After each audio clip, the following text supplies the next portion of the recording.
è uno schifo, una vergogna, cioè una cosa inconcepibile. Non c'era preparazione, non avevano portato i sacchi, li avevano portati via dall'ultima volta invece di lasciarceli. Speriamo che il comune o la regione, se hanno i soldi da stanziare per dare una mano, perché veramente non hanno fatto un cavolo, pulire i tombini, fare qualcosa, no, aspettano sempre che ci sia il morto prima di fare robe. Dopo una notte da Tregenda è il momento della rabbia a ridosso di Piazza Giorgione, per la seconda volta in meno di un mese e mezzo, finita nuovamente sott'acqua.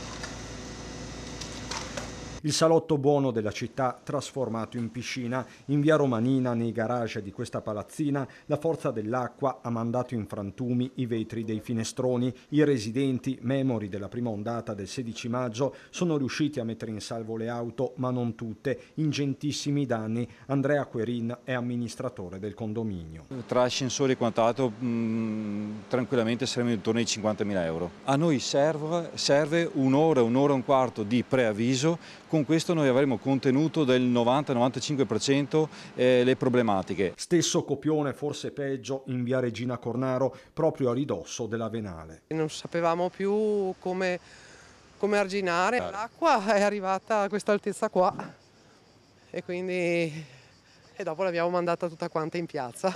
Abbiamo mezzo metro d'acqua giù in cantina con tutti gli impianti. Sì, un disastro, insomma, proprio. Basta farsi una camminata e la situazione è nuovamente tragica. Da un lato si pulisce, dall'altro si contano i danni, come in questa sanitaria. Se dico quello che ho dentro mi devi chiudere la comunicazione, perché veramente esasperati. Anche perché questi danni qua non ce li rimborserà nessuno. Le assicurazioni, se non fai una polizza specifica per l'alluvione o i terremoti, non ti rimborsano. Cos'è che non ha funzionato?